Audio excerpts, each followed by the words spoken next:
lover, join in on fun discussions about golf. From the perspective of two plugged-in Minnesota golf geeks, Brad Cole and David Branstad. This is 10,000 Swings. Hello and welcome back to 10,000 Swings. It is Sunday, August 15th, 2021, and I'm Brad Cole. I'm David Branstad. 10,000 Swings is brought to you by Jarrett Yehlen with Northwestern Mutual. For whatever financial questions you have, call Jarrett with Northwestern Mutual today at 612-209-4523 or check out his website at jarrettyehlen.com. And more than likely, Jarrett is sitting down right now with the U.S. Am champ, helping plan his future after the big win today. But seriously, give Jarrett a call today.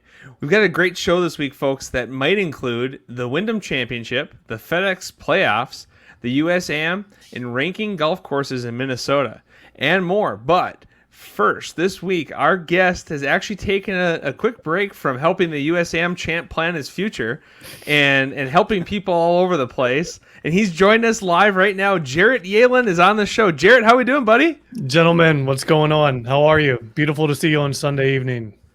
Love seeing you, bud. It's I tell you what, the golf this week was we could talk about USAM, we could talk about all sorts of different things, but we got to get into this Wyndham Championship.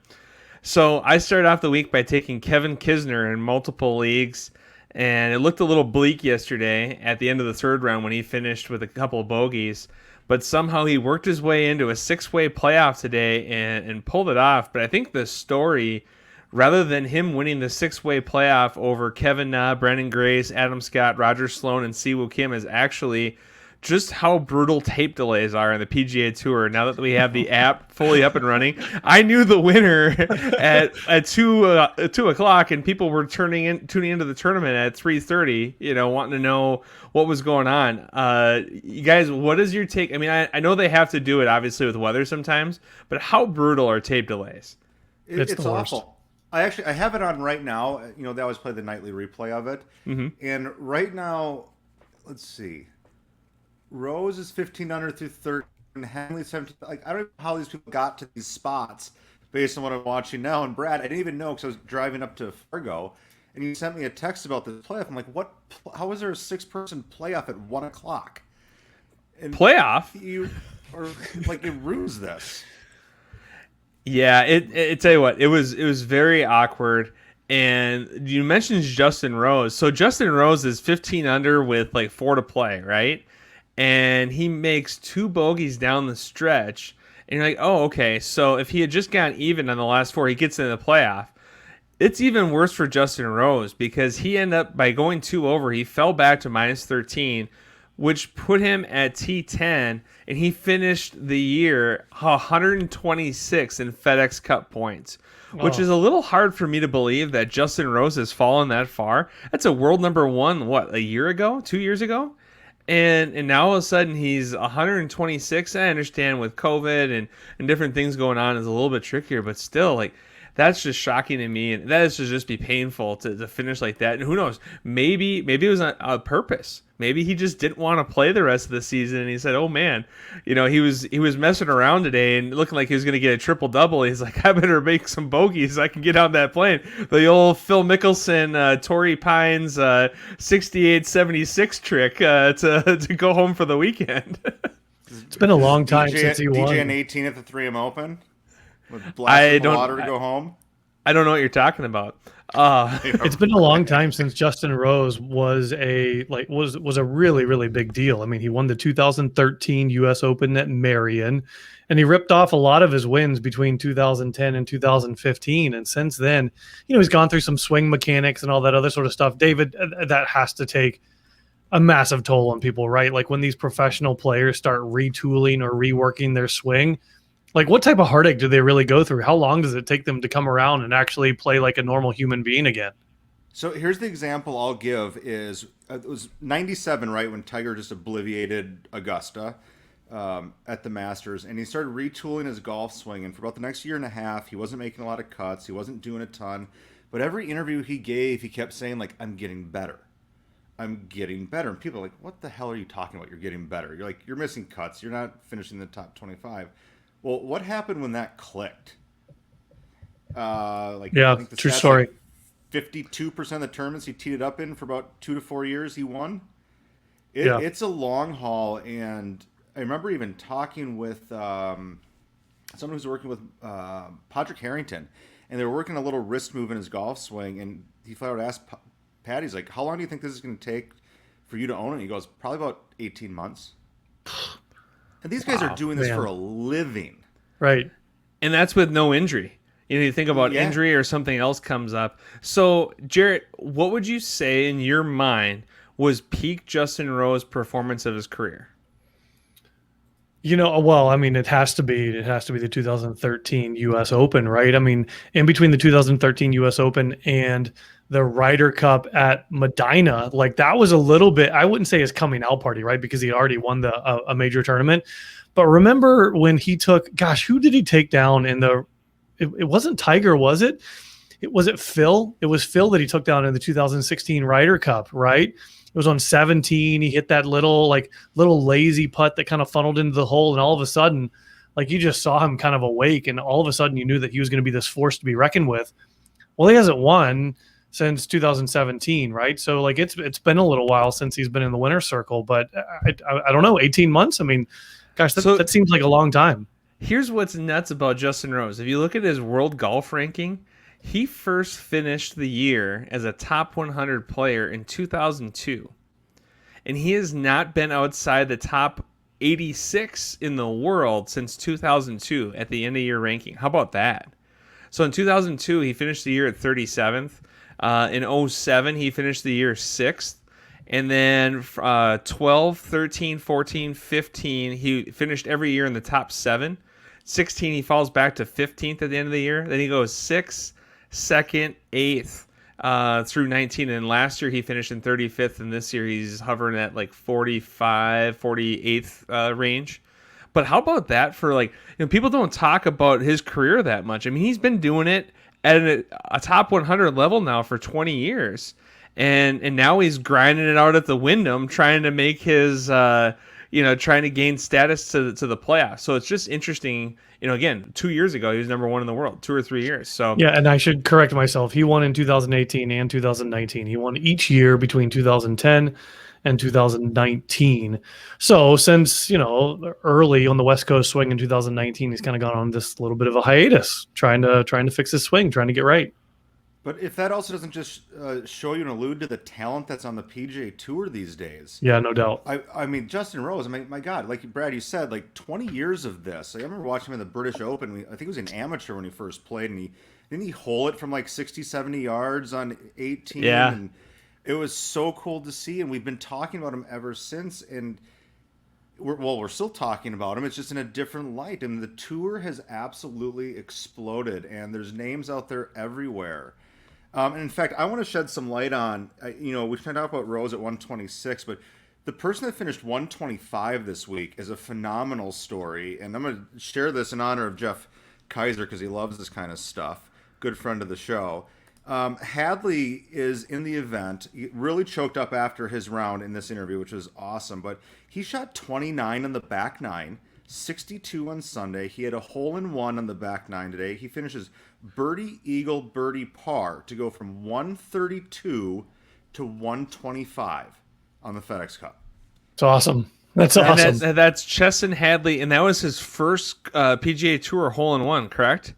I believe you're right on that, yeah. Yeah, I mean, how cool is that? That's as sad as the Justin Rose story is, the Hadley story is that great, right? It's just a really cool. Yeah. I mean, there's so many things for those of you that have time in your office or when you're at home. Just start going through what happened with the movement around the 125, and every week from here on out, it's going to get dicey. It's going to be really on edge. There's just so much at stake each week. And by the way, look back at Chesson Hadley's last time that he had some serious pressure on him, the Palmetto Championship at Congaree, and he absolutely just gifted away a win to Garrick Higo with 4 holes to go. He goes bogey, bogey, bogey, bogey, all the way in. Next thing you know, he's in line for his first PGA Tour victory in a really, really long time. And now he finds himself back in a pressure-packed situation. And good for him. Maybe it's because the TV cameras weren't on him to a degree, right? Like you're not playing in the final group and you can just kind of go out and play around. So good for him. I'm pumped for him, man. That's a really, really great last entry into the FedEx Cup. Chesson Hadley, Scott Stallings at 124, Bryce Garnett at 123, Dylan Fratelli at 122, Matt Kuchar at 120. So there's a familiar name there. Yeah, and on the outside looking in, you have guys to the liking of Patrick Rogers, Camilo Villegas, Rory Sabatini, who made an obviously huge push in the last couple months here. Ricky Fowler, Tommy Fleetwood. So it's interesting to see it on both sides, right? And just see, and then you're gonna have guys like Ryan Moore who will get a medical exemption. Gary Woodland just sneaks in, but again, if any of these guys don't play well, as we go to next week, we've got the Northern Trust, right? So they've got to finish in the top 70 after the Northern Trust to get into the BMW. So you got some serious pressure every week. I love it. It's when David and I talked about this, I didn't know how all in I was going to be on the FedEx playoffs when they first started, but I'm all in on it. I think it really creates a fun playoff atmosphere and it allows the NFL and NCAA to kind of have fall football and just do their thing and not compete with them except for the Ryder Cup years. Do we think if Rory Sabatini would have added another country of citizenship to his roster, he may have cracked 125? Hey, I've got a question about Rory Sabatini because my mind is short here. I had someone come up to me this weekend and say something about, do you see how good Rory played this last week? Like, that was pretty good for him. Do you still hate him? Was I that vocal about how much I hate Sabatini the last couple weeks on air? I don't remember it, but maybe I was. I mean, you're not sending them love letters or anything like that. That's for sure. You didn't say you felt the exact same way you felt about other players, but let's just say that if there was an empty boat that you could push some people into, you may or may not be giving them a little nudge. I still agree with it, but hey, we all are entitled to our opinions. That's what this show is here for. So here are a couple of guys that are fighting to get in the top 70s, like some really, really good names that are out there. Snedeker is 100. Alex Noren is 91. Doc Redman, 88. Adam Scott, 82. Harry Higgs, doppelganger of the show, and at 80. Ian Poulter, 79. Joel Dahman, 77. Troy Merritt, 69. So we've got a lot of really fun things happening inside the top 70.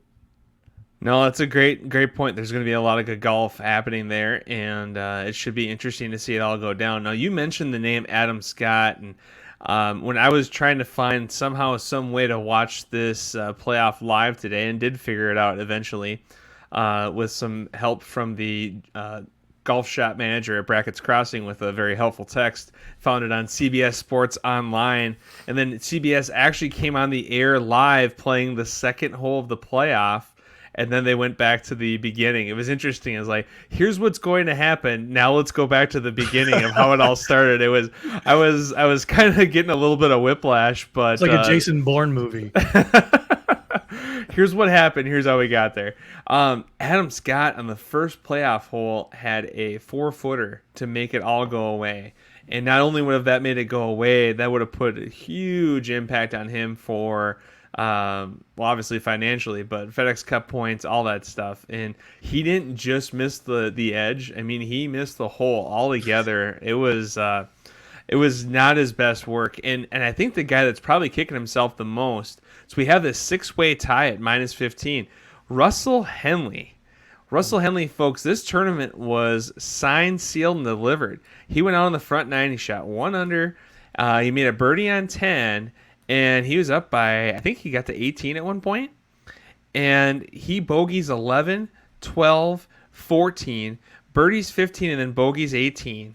Even after the debacle that he had, if he just pars 18, he's in the playoff.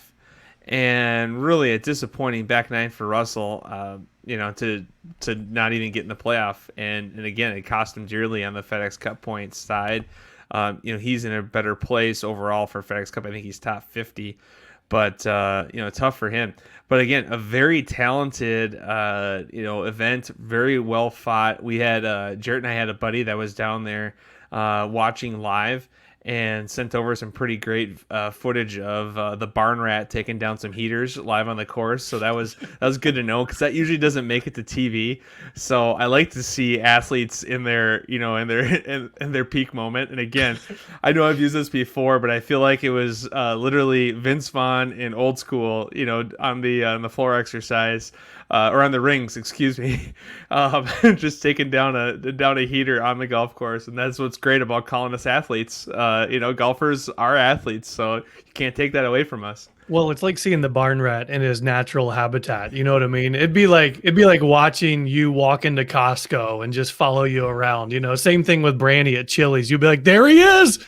He's nestled up to the bar. He's got the salsa. There he is. Oh man, the barn rat in his natural element, that is so good. I could almost hear like the crocodile hunter, like, here we have the barn rat and he's in his natural element with a Marlboro Light. Jared, I'm in Fargo, North Dakota right now, and with Tony and Patrick, two citizens for PGA Junior League. 2 blocks from our hotel is a Chili's. And we both pointed it out and said, we will be there later tonight. I knew it. Chips, queso, salsa, and 2-for-1s. I love it. But how about, guys, seriously, how about Kevin Kisner, all right? Like, there's a lot of heat and a lot of movement right now with him and a Ryder Cup coming up, and Kevin Kisner thrives in match play. And I'm not surprised that when it went to a 6-man playoff and you see him in there, all of a sudden it goes away from, okay, just play decent on Friday afternoon, put yourself in a good spot Saturday morning. Now it's just him against 5 other dudes, and he only has to focus on one shot at a time. He's even said that the match play really, really fits what he likes to do. He likes to grind over one shot each single time. The updated Ryder Cup standings moves him into 18th, up 5 places. Guys, you're Steve Stricker. Are you taking a pass, yes or no, on Kevin Kisner, or are you putting him on the team? He's on my team. I think the next 3 weeks are too important to make a decision yet. There's just, because I feel like every week we're going to say, oh, this guy, you got to have this guy. You got to have, like, Sam Burns was a must have, right? And I think we're going to keep going through this process of, oh my gosh, you have to have Harris English, or you have to have Scotty Scheffler, or you have to have Kokrak, or wherever it may be. And the reality is that it's really hard to pick the hottest guy and then wait 3 more weeks. Like, we're honestly still 6 weeks away from the tournament, right? Or 5 weeks away. And like, you never know. I mean, these guys get so hot, so cold. I still think that Will Zalatoris is a great captain's pick just because of his consistency all year. As a guy he hardly misses a cut. He's always, shooting decent numbers. It just doesn't seem like he ever has a real off week. Whereas, you take a guy like Phil and he's either going to win the PGA or, not break 80. It's so crash and burn. I think as we look at this updated list here, and looking at the guys that are on the outside looking in, Webb Simpson's been playing some good golf. Scheffler, I think you're right, though. Kisner is the kind of guy that he's gritty. He's been there. It'd be really hard to say no to him. And that's going to be a tough decision for coach. So here's how I kind of look at this, and Jared, I'm going to kind of side with you on this. Like, he's the guy that takes it one shot at a time. I like the match play component of this.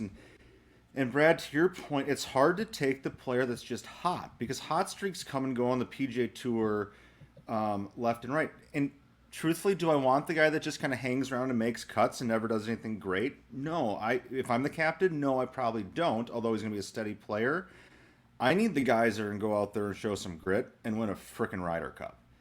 And I don't think the guys that are just making cuts and having a steady year are the ones that are going to do it. I want the ones that have been in the boiler room and proven that they can do it. Even if the last couple of weeks prior to haven't been the greatest, if history shows that they can be put on the spot, put in the spotlight, and they can perform, that's who I want. I want the best player making, which is still why I'm not disappointed that they put the ball in Favre's hand to make that pass, even though he threw an interception. Here we go. You put it in your best player's hand to make the play. Well, if we're going to go that route, if we're going to turn this to a Vikings talk, I mean, you could say, well, then maybe if AP didn't fumble how many times that game? I mean, 4. yeah, there's a lot of things that could have gone. I mean, laces out, Dan. If you want to go the Blair Walsh route, you want to go the Gary Anderson route, you want to go Fuad Revez. Who do you want to hate on? I mean, how much Minnesota sports PTSD do we want to show on a golf show, or we want to just get down to the cold hard facts that Kevin Na once again did not come away with the win? I was really pulling hard for him. I thought he was going to get it. I was waiting for him to knock one to like 2 feet on the second playoff hole, and just walk it in, right? Just walk it in like he did with Tiger. It was one of the best moves of all time. It's a big difference though. You guys look at this tournament, and the money for first is 1.1 million. And you tie for second, and it drops off significantly. And it's amazing how quick it goes. The money, the FedEx Cup, all that stuff. And again, Adam Scott won this tournament. This golf tournament was over on the first playoff hole, and he couldn't make a 4-footer, which, I mean, all of us miss every day. But these guys live and die by 4-footers, and clearly he died by it. So it was a bummer to see, but it was nice to see a little bit stronger field this week. And then we get to next week, and it's a real deal. Any other thoughts you guys had from the Wyndham, or the anything you thought about what you saw this week at the event? Well, Kiz is, I mean, listen, this ain't no hobby, right? Like, I mean, he's on record as saying, like, this ain't no hobby, Like, I think he's just got that type of personality that can go into a team locker room with 12 of the guys or all the other captains, vice captains, and just kind of melt into where he needs to be. You know what I mean? Like, now I get that he made some disparaging comments on Twitter with Rex Chapman back in September 2020 with COVID, and that was a different thing. But my point is like, he's in his natural element on the golf course. He's in his natural element with all of those other guys just having fun.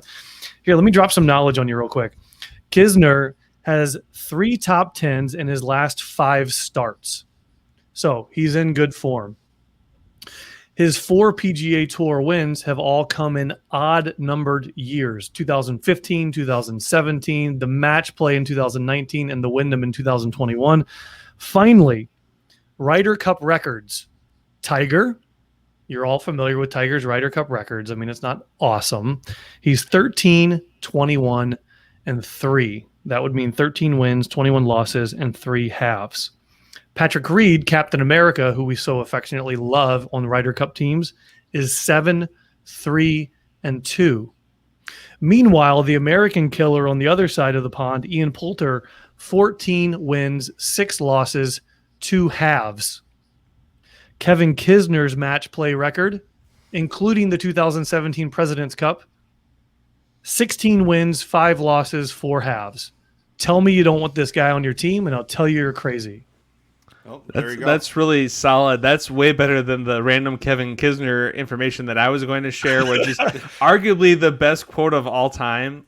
Golf Digest ran an article earlier this year, and I think it came out in a couple different sources, but they had a baby coming this last February, and he's going to take 6 weeks off. And they're like, what are you doing? He goes, I usually skip the stops at like Torrey Pines and Riviera. He goes, I don't have a lot of confidence in my game at some of the bigger ballparks on tour. And they go and they talk to him about, Torrey Pines or Bethpage Black. And he goes, probably not. He goes, I don't think I could win at either one of those places. And they go, why do you show up? And he goes, because they give away a lot of money for 20th.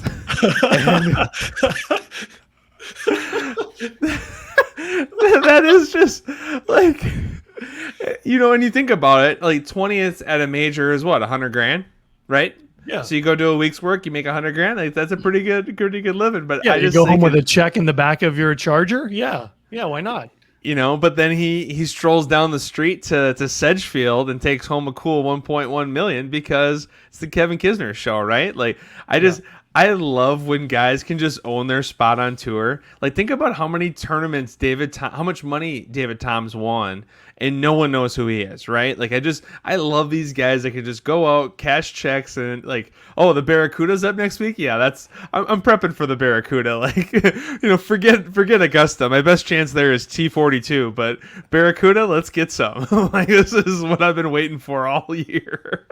Speaking of the Barracuda, there are alternates that will go to the Barracuda just because nobody else will, because somebody's not going to show up and they get in the field. I'm not saying it's a guaranteed start, but the odds are stacked with him that, hey, I'm going to get a start if I just go there. Yeah, no, I totally agree. So, it's just funny as we start to think about, the rest of the season here. It's a great time to remind our listeners it's August 15th and people are still selling golf clubs and you can still get fit for golf clubs. The golf season doesn't ever end in Minnesota, and where it really doesn't end is at PXG in Southdale. So swing by PXG today, Parsons Extreme Golf. It's in Southdale. They've got an awesome store where you can see everything you ever want to see about your ball flight, swing speed, you name it. They've got all sorts of different levels of product for different types of players, drivers, hybrids, wedges, irons, you name it, all sorts of fun clothing, the whole deal. If nothing else, you can get an Aloha hat and get ready for next year's Century Tournament of Champions at the beginning of the tour season. But check out PXG today. They still have product left. They can ship product to you fairly quickly. So if you want some new sticks, go check out PXG today. So guys, as we talk about before we get too deep into the rest of the season, next week is the Northern Trust. So we're now looking at the event that was arguably the biggest blowout on tour last year. Jarrett, do you remember the Northern Trust last year and what transpired? That was DJ just running away with it, right? Running away with it in the fall, correct? He won by 11. Yeah. I think he was the only one that played, right? Yeah, it's not a shocker that he did really, really well when there are no fans around and it's just like a casual walk in the park.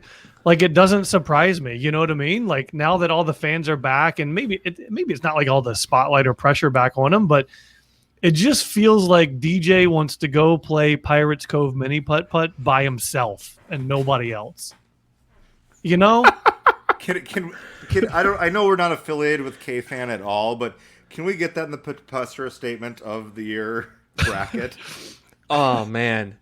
I believe that's a Phil Mackey. Write that down. You like writing things down, or reckless speculation. I don't even know if that's reckless speculation. I think that's probably just correct speculation. It's accurate. I think DJ could definitely go toe to toe with anyone at mini golf, and I think that's kind of his comfort level, right? Like, it doesn't seem like he wants to go out there and just destroy people on tour on a regular basis. But all of a sudden last year, no fans, he goes out and shoots 30 under par for 4 days at the Northern Trust. And Harris English took second. Yeah, Daniel Berger at third. Kevin Kisner at fourth with Scotty Scheffler. Rahm took sixth with Webb Simpson. Ryan Palmer and Russell Henley and Alex Noren rounding out the top 10. So I'm interested to see what happens. What do you guys? So if you had to pick one guy to win next week at the Northern Trust, who are you taking? One player. Well, it's not Louis Oosthuizen. Let's go ahead and eliminate him. I'll eliminate that one off the board. I don't know. He played pretty decent last year. He finished 13th. I mean, you don't have to. You can get second place with him, Jarrett. You don't have to. He doesn't have to win. You can just take his fair. top five. That's fair. I'm gonna go with Harris English. Oh, interesting. Really, Harry? Okay. Well, I mean, I'm going out on a limb here. He took second last year, and he's been all over the board lately. So I'm gonna go with a late season guy here, Stuart Sink. Ooh. Oh. And I'm not going to take him for the win, but I'm going to take him for a top 5. Wow. I like it. You know who I'm actually going to take? I'm actually going to take Adam Scott. He won at Liberty National in 2013. Ooh. He's in good form. Rob Bolton, are you listening? Jarrett Yehlen might be the new fantasy golf guru. He's pulling out some deep pulls on Adam Scott. I like it. No, it should be a good week. It's a cool tournament, cool event, cool course, and hopefully, like I said, nobody runs away with it by 11 strokes this year. So, any other thoughts as we start looking at the FedEx Cup and like towards the end of the season? Any guys that you guys are really looking at closely and try to like track? Obviously we're gonna follow Van Rooyen and Merritt as they try to make their push here. Anyone else that you guys have been looking at closely or kind of interested to see how things shake out for them, or any other thoughts on the FedEx Cup as we try to make a race to the end here? Here's what I'm kind of taking a close look at through the FedEx Cup playoffs is I'm still mixed on Bryson.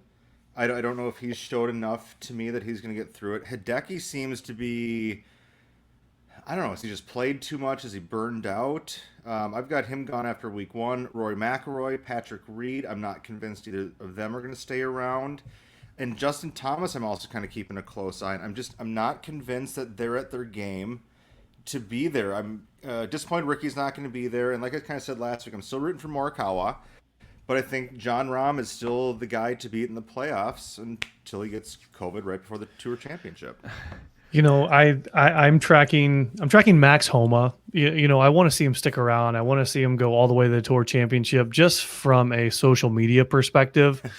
I just don't want him out of the field for a week. That's really what it comes down to. But I'm also really tracking Tony Finau, Scotty Scheffler, and Daniel Berger, all of who are right in the hunt for the Ryder Cup standings. Scheffler's 14, Finau is 12, and Berger is 10. So, I mean, he deserves a captain's pick just based on his body of work over the last 2 years, but he hasn't been in excellent form the last month or so. So those are the three guys that I'm really, really following. I mean, listen, I think somebody like John Rahm has this thing nearly in the bag. He's sitting at 5th right now, Morikawa in 1st. English is an awesome, awesome pick in 4th. But I mean, Justin Thomas is kind of a sleeper there too. I heard Coach Justin Smith say last week, talent doesn't leave you, right? So Justin Thomas has all of it, by the way. So I think given the fact that the Ryder Cup is coming, given the fact that we know that we're going to find him on the team, he would be somebody to keep a really, really close eye on as we get closer to Atlanta. Brooks Koepka at 15. What's he doing?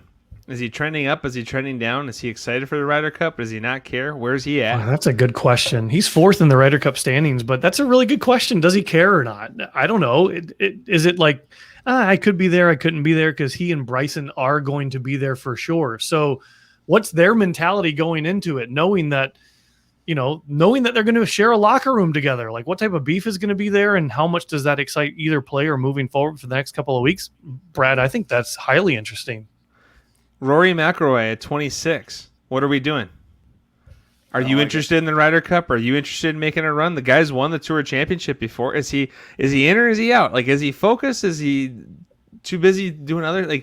Where is Rory at? That's one of those are the couple of guys that I really, because they can get so hot. Same thing with Justin Thomas, right?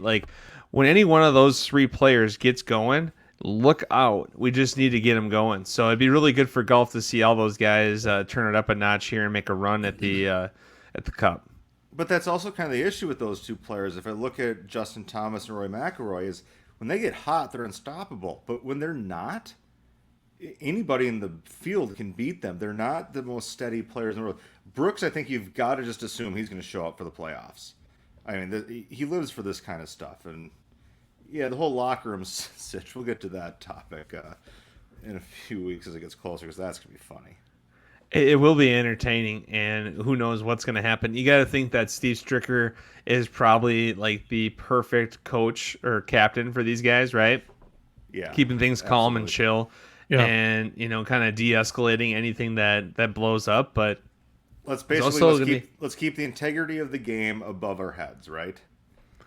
That would be nice. And hopefully at the end of Ryder Cup, all of America is celebrating with the Corona Premier. So a good time to let our listeners know that 10,000 Swings is brought to you by Corona Premier. It's the new low-calorie, low-carb, ultra-light, but still great Corona taste that you're used to. Available at stores all over the place. Not every store, because there are some stores that don't have Corona Premier, as Dave and I have found.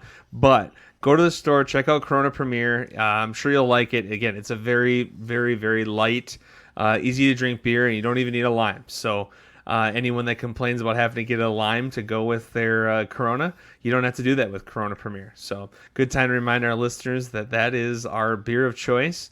And as we transition to, kind of walking through the rest of the season, there was some other cool stuff happening in golf this week. So we had the U.S. Amateur, and I don't know if you guys caught any of this, but I always think the U.S. Amateur is kind of a fun event.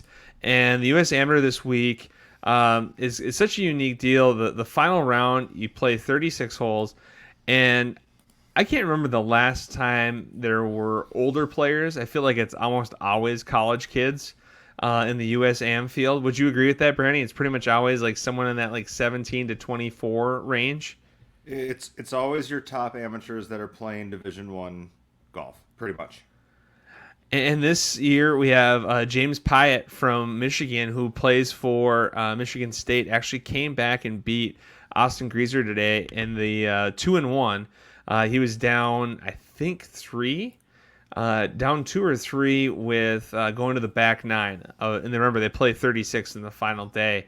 And he came out and he won, ended up winning 2-1. So I think he went 3 under par. He said he needed to go 4 under, and he went 3 under, and he still got him. So kind of fun to see those kids. Again, incredible high level, and there's so many guys that have come from this level to make it quite a long ways in the game, whether it be Jack Nicklaus, Tiger Woods. Jarrett, Brandy, any USGA events you do really like, don't really like? Do you love the USAM? What do you think about the USAM and USGA events as a whole? I've got a quick question for both of you, because it's an honest question. I do not know the answer. What's the NIL status for the USAM champ? Is there anything that they get? I mean, Gable gets $250,000 from WWE for winning a gold medal. Does he get anything for being the USAM champ? Other than the exemptions to the U.S. Open, St. Andrews, and the likely invitation to the Masters. Other than that, is there any cash value to what he just? I know this is such a gray area with sports with amateurism, but is there anything he gets for this? Well, how about this? There's an interesting statistic that he gets a exemption into the U.S. Open. He gets an exemption into the British Open, the Open Championship, and a likely invitation to the 2022 Masters. But he must be an amateur at the U.S. Open and the Open Championship to get the invitation to the Masters.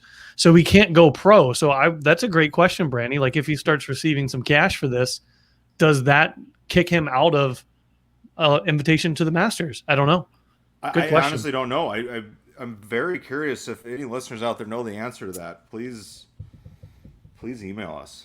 Yes, and if you do have any sort of feedback or thoughts or corrections to anything we say, you can always contact us at 10kswings@scorenorth.com. So if we goofed up something, not that ever happens, or we got something something we don't know that you do know, I would love to hear on some of that, because I think there's just so many unknown areas right now with the NIL.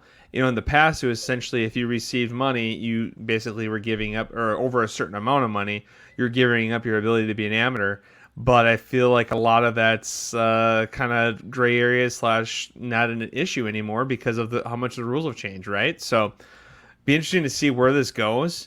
And I don't know. It was just I enjoy the event. I don't know if you guys are much for the event. I like the event. I like the stroke play qualifying and the match play, kind of over the weekend, just kind of a fun way to duke it out. And I still say probably my favorite USAM of all time was was it Tiger and was it Steve Scott? I think it was Steve Scott. Steve Scott was 96, right? Yeah. And he also played, I want to say, maybe Joel Kreibel as well. But Steve Scott, I mean, that was to me kind of like peak Tiger when he was, right at the top of the amateur ranks right before he went pro. And that kind of really got me into this event. So, again, not everyone loves the event, but it's kind of a fun, again, a mix of both stroke play and match play. And, everyone has different feelings on it, but I thought it was kind of fun that was this week. And, again, I just feel like every year now we continue to see, college kids playing. And, I'm trying to think of the last time I saw a non-college kid win it. And I know it's not quite as far back as this, but John Harris won it as a middle-aged amateur, correct? Which is kind of a cool Minnesota connection there. And, I don't know. It's just kind of a fun event that I enjoy catching up on. Yehlen, any USAM things that come to mind? No, the only thing that comes to mind immediately is when Kelly Craft upset Cantlay, and Cantlay stormed off like a baby at Erin Hills. This was maybe 2014 or 2015, I think. That for whatever reason, that's top of mind to me. I don't know why, but because it was such a huge upset, and Cantlay was supposed to just walk away with it in his sleep, and he ended up getting beat on the last hole. So that's the only memory of note. No, and let me throw this back at you guys then. You're playing in a USGA Amateur Championship or just USGA Championship. Are you going? Where are your chances best at? Are you match play, or are you stroke play? Ooh. Well, I'm probably match play for sure because I'm bound to put up like a quadruple bogey like at least once in a while. So I would prefer match play. See, I'm with you on that. Like I can string together some pars, I can put some birdies, but I'm gonna have that other like twice in that round. That's gonna bring that handicap up. So I need the match play. I need those 2 holes. I know I'm gonna lose, and I'm gonna lose by 6, but in match play it's really 1. For me, I think it's trying to get matched up against the right guy in match play. And when I go out and make my 12 pars and 6 bogeys, just to make sure that, he ends up with like a 79-80 and he doesn't have any birdies or anything. I just sneak by him. And that's about the most I can ask for out of myself. I feel like anything else is kind of pressing it. Par him to death, Brad. Par him to, I tell you what, when the Club Pro guy interview with Smiley Kaufman, and Smiley Kaufman was talking about how he had it going, like his 7 par streak or whatever, and then he lost it. I was dying. And that's kind of where I feel about myself, is like, oh man, I had that 7 par streak going, and then I shot 42. And that's just kind of where things are at in life, and you just have to understand what you've got, what you don't got. And I watch these kids in the USAM, watch all these kids coming up, and I just realize A, how old I am, and B, how bad I've gotten. I mean, these guys are they're unbelievable how impressive they are. And if the course is, if you can get to the pins at all, they're all shooting 6, 7, 8 under, and it's just really fun to watch how talented players have gotten out there. Here's the fun part about watching the USAM to me is we are watching the future stars on the PGA Tour, but nobody knows it yet. And half the names, even the ones, some that win it, we don't remember their names in 5, 6 years. And then all of a sudden you're like, oh my God, this guy just won 3 times. And then you look at his resume, oh, USAM winner. So it's amazing to me how we can we discount amateur golf as a society in golf. Yet this is the future of the PGA Tour, and it's fun to watch. And I also enjoy the casualness of people playing golf in shorts. Yes. Shorts are cool. Yeah. I'm all in on shorts. I'm gonna. This might be the most political thing I say all night. I am pro shorts. I am pro moisture wicking fabrics. I am pro people not getting overheated. I am pro all those things. So that's it. I'm putting a flag in the ground right there, and you can hate on me as much as you want, but that's where I stand. And it's just. That's my personal feeling, and you have to respect that. So, yep. There's Brad's mic drop for the night. Yep, that's about as interactive as I'm going to get when it comes to making people pissed off. So, Jarrett, one of the things we were loving to talk with you about is as you go through. So, we're in August, and this is a popular time of the year for people to start thinking about where are their favorite places to play. We've only got like 8 weeks left of the season, let's call it, right? So what are the places that you really want to play this year that you haven't played already? What's kind of your list of like your favorite public, favorite private, favorite resort? And then as you start thinking about the end of the season, okay, did I get my money worth in my membership this year? If you're a membership guy or gal, or if you bought a card somewhere, or if you're thinking about joining a club. So kind of multiple parts to this question. One, what are your favorite tracks? Like, what's your list of the places you enjoy the most? And then 2, as you start thinking about like where you want to play the rest of the season and maybe where you'd want to join next year or, play more golf at, what are the deciding factors as you think about it? Is it distance? Is it price? Is it quality of the course? Or is it just, I know when I go to the patio at this place, there's already 20 people that want to have an Arnold Palmer with me, and that's all I care about. So what are your thoughts on those questions? I know that's a lot, and we could we can unpack this for a long time. Yeah. I have not played Troy Burn yet this year. That's probably my favorite public course in the area. I played Stone Ridge a couple of times right down the road there on 94, but I have to get to Troy Burn before the season is over. I love everything about the course. Little wide open. There's some fescue out there, so you might lose a ball or two, but I love its layout. I love how quiet it is. It's a really, really playable golf course.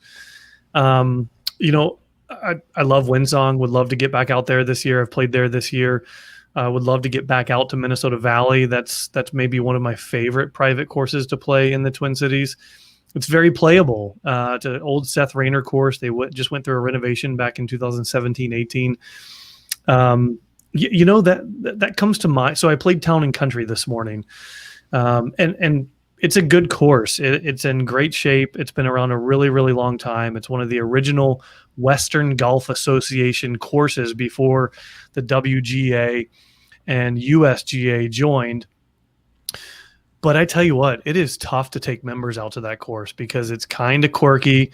I went par right out of the gates, and then 4 is like down the hill, then back up the hill. And like, there's so many blind shots on that course that you can string off 3 or 4 pars in a row really quickly. And then next thing you know, you feel like you hit a great shot. You compress the ball really, really well. And next thing you know, you're up right on the line that you hit it. And you're like, I have no idea where this ball is.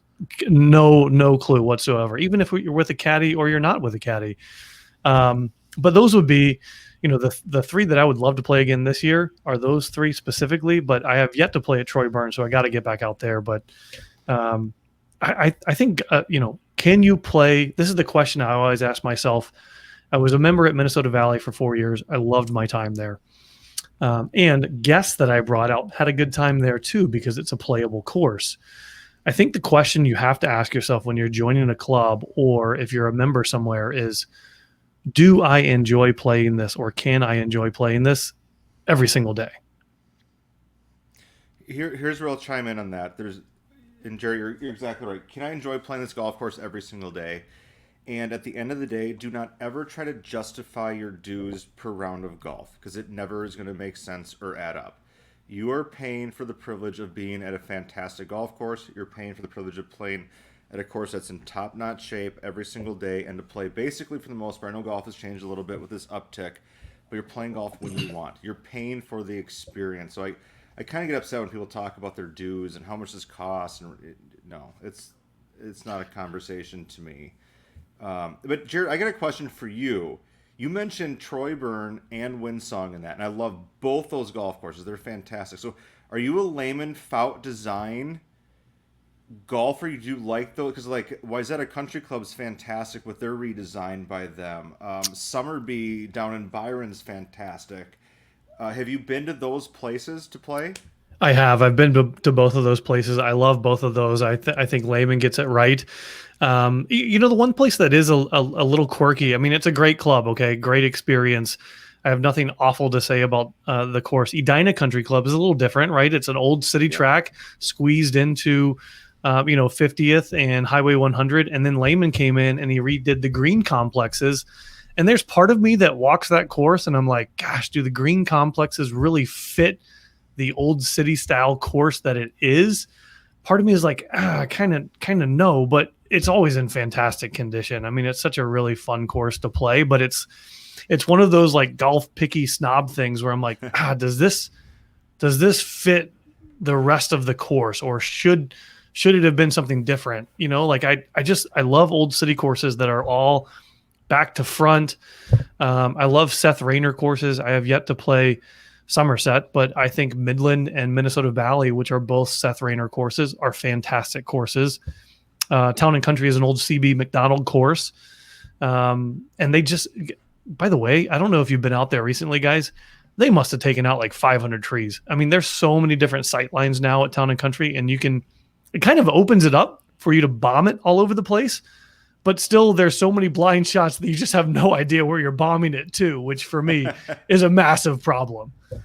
And folks, this is exactly why you're taking financial advice from Jarrett, not from me, because Jarrett's talking about the Windsongs and the Troy Burns and the Town and Countries, and I just got done actually a couple hours ago doing a walkthrough with Miguel Vega, our superintendent at our club. And, we're just deciding whether or not we're going to water the course in the next 2 weeks. We've got the Pro-Am coming up this week, Club Championship, and we're just wondering whether or not we're going to have enough water to pump from the river to give it a go, or if we're just going to close up shop before our 2 biggest weeks of the season. So, when Jarrett says something financially, listen to him. I know more about sports. That's kind of more in my world. And, Jarrett is the guy when it comes to obviously understanding nice golf courses and living that life. But I love that he's over here talking about, Edina, the fit with Tom Lehman, when I'm just wondering whether or not we're going to have grass at our tee boxes next week. So, it's to each their own. But if you want to live a little fancier life, call Jarrett Yehlen today. My goodness, that was, you were at a whole nother level, my friend. But I will say, Edina, in my opinion, maybe the best redo around. And the reason why I say that is for years they struggled with their green complexes. And they had so many issues with POA, et cetera. And they really got it right when Lehman came in. And I can also say that from what I've seen so far, Minnetonka, Rochester, Oak Ridge, and Minneapolis have all done incredible jobs with their remodels as well and getting better grass around the green. So in all seriousness, if you, for those listening out there, if you want to make money, you need to spend some money. For those that are interested in making their golf courses look better that have been struggling. So, maybe pump a little more water on the fairways is all I'm saying. So Brad, if Rum doesn't water, they're going to think about regrassing? Yeah, we're looking at some member assessments and see where that goes. No, it's every place is different, right? And that is when you're trying to join a place, what feels comfortable to you. And I will say, from the public sector, I do think that what is up at Rum River Hills, and I don't think Brandy's ever been there with me, but Jarrett's been out there a few times. It's got a special vibe. Yeah, it's a $30 green fee place. It's a $800 membership place. And you know what? We've got 275 guys in the men's club that have an absolute hoot. And they really love their place, and they have a blast with it. And when they do cut the greens down, they are some of the best greens around. They get a lot of public play, and so they leave them a little bit shaggier because they get so beat up by a general public. That's part of the struggle you have, right? When you have that many rounds being played by Joe Public. So I will say I do give them a hard time, but it's home for me, and I love it. And I will put it up against any place else in the Metro for an $800 membership for full play. That it's a very good spot. And again, 275 guys in the men's club. It must be pretty enjoyable. So, well, the vibe is important, right? Like the vibe that you get when you go to your club, when you pull in the parking lot and you walk, like your clubs are there, your shoes are there, like whatever it is, like whatever your vibe is. Like perfect example, my brother-in-law and sister-in-law are at Town and Country. It was my father-in-law's 70th birthday weekend, so we had a blast out there today. But they've got a spot at the pool. The kids were doing backflips off the diving board, like member number, go get some ice cream, whatever it is. So like that's their vibe, right? Like it's like family home base to them. Whereas you could go to a place like Windsong and your vibe might be pure golf. No bev carts, no nothing, just pure golf, right? And every guy out there, every gal out there is pure golf, which I appreciate, right? Like when a club embraces their vibe, like Rum embraces the fact that the popcorn machine is always full and the hot dog rollers are never broke and the tapper is always foaming, like that's the type of spot that you want to be at, right? So I think as long as you can identify what vibe you fit with and own it, that's all that really matters at the end of the day. It doesn't matter what I say. It doesn't matter what any of us say. It just matters that when you go there, you feel good and you want to keep spending time there. That's all that matters. Well, wouldn't you guys agree that's kind of the whole thing for golf enthusiasts? I don't care if I'm playing at the highest end private club in the world. I don't care if I'm playing at the lowest end public club in the world. If you're going to go there and you've got a great vibe, the staff is good, and you enjoy your time, the course is in decent shape, I'm going to walk away with a positive experience. And that, to me, is all that golf is. It's if I go play 18 holes and have a positive experience, that's awesome. And Brad, I've never played Rum with you. I have played Rum. Rum's a fun golf course. It's fantastic. So hopefully you guys get some water down. And I tell you what, we made capital improvements this off season in the bar and restaurant, and my boys that run the place bought a party box. They bought a $500 party box. It's like the biggest boom box you've ever seen in your life. And late night, there's some nights where we have some late night music going, a little DJ action.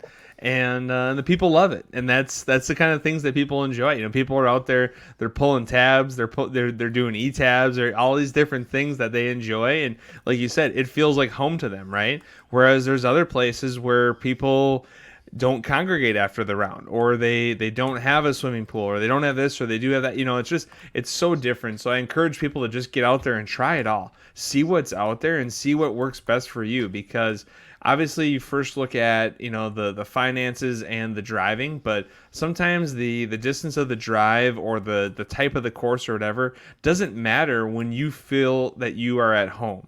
And like for me, myself and my dad have been out at this place for like 30 years now. So, it's basically, when I walk in the parking lot, it's kind of like Norm on Cheers, right? And that feels home to me, and maybe, there's a decent amount of people that don't call me Norm or Brad or any kind of a nice name, but they call me something. So it's nice to be recognized, when you walk in, and people at least are familiar with your work. So, it's a fun conversation. I just encourage everyone to get out there and try a lot of different places.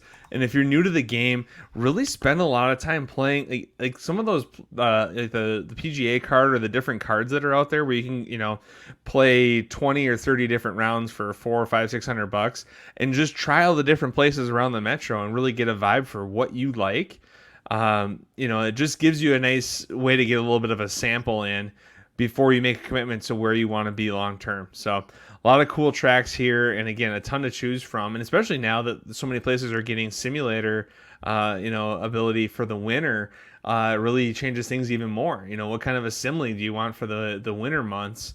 And I'm impressed with how many public places and private as well have had really nice improvements on the simulator side. So a great conversation there. And to wrap it up this week, we got to talk about what local businesses we supported. So I was up north hanging out with some family, and when we get up north, we always have a little, I call it Willy Wallaby. There's the Wiley Wallaby licorice, the thick licorice produced by Kenny's Candies, which my family that we were with is in Perham. But the spot we enjoyed the most this week was Perham Lakeside Golf Club. So a couple miles away from Zorba's. Again, most people, when you go up to Lake Country, you can just say where things are in relation to Zorba's. So right there in Perham Lakeside Golf Club. And our little guy got to go on the putting chipping green, hit a few shots, and he loved that. But the great Lakeside restaurant, and probably the most unique thing at the restaurant right now, instead of getting a potato chip or a French fry, they essentially have a hybrid there of the curly fry that you would see at like Arby's and a steak fry that you'd see at a steakhouse. So it's like a hybrid. It's like a semi-swirl. So not a full curly fry, but not a full thick fry. And I was thoroughly impressed with that. And again, something a little bit different. So Perham Lakeside, check it out when you're playing up in that area. Nice little spot near millions of lakes if you want to go fishing or anything else. Brandy, any local places you're able to support? Yeah, my family and I spent, I think it was last Tuesday evening, we did a Lake Minnetonka boat cruise. It was actually a pizza cruise, which was a lot of fun for the kids. Toured the lake, saw some nice homes out of downtown Excelsior, and visited Licks Unlimited, which is a local ice cream shop right there in Excelsior. It's very old school. I've talked about Collins before in Brooklyn Park. Actually, I think technically Champlin, that is. And kind of the same vibes, just the old school ice cream shops I think are so cool. So Licks Unlimited right there in downtown Excelsior, super cool place to go. Awesome. How about you, Yales? Any local spots you get to try this week? Friday evening, Egan had their annual food truck fest. And food trucks, as far as the eye can see, right? There's every bit of 25 different food trucks out there. My wife was out with some of her girlfriends, so I took the 3 kids, which was a challenge in itself, right? Because satisfying their palate is all over the place. But we found a winner in Tot Boss, right? Like the tater tots. They all had the Parmesan tater tots. They loved it. And you know what? Like food trucks are, they're basically like billboards. That's really all they are. I mean, they're not turning over a lot of cash in those things. So they need all the business that they can get. And I had Thai street food myself. So if you see a food truck, whether it's downtown Minneapolis or at a county fair or whatever it is, go get some grub from a food truck because they need your help. They need your help to stay alive. And you never know what their dreams might be. Maybe their dreams are a brick and mortar restaurant and they're using this to kind of spur up some of the capital for it. So if you see a food truck, go buy dinner or lunch there. I like it. Food trucks are pretty cool. And I'm amazed with how popular they've gotten and how many places, if you go to like a Menards or a Fleet Farm or something like that on a weekend, how often you'll see, multiple trucks just show up in the parking lot and, instead of going wherever you were going to go, help those guys out, try to help them make it. So that's a great message. Well, Jarrett, we really appreciate you being back on the pod with us and really appreciate your time. So thank you very much. Thanks for having me, boys. And we'd like to thank our sponsors, which are Jarrett Yehlen with Northwestern Mutual, PXG, Parsons Extreme Golf in Southdale, the Meadows at Mystic Lake, and Corona Premier. You can connect with us, as always, via email at 10kswings@scorenorth.com. Please subscribe to our show wherever you get your podcasts, Apple, Spotify, SKOR North, wherever you get them, and give us a 5-star rating, please.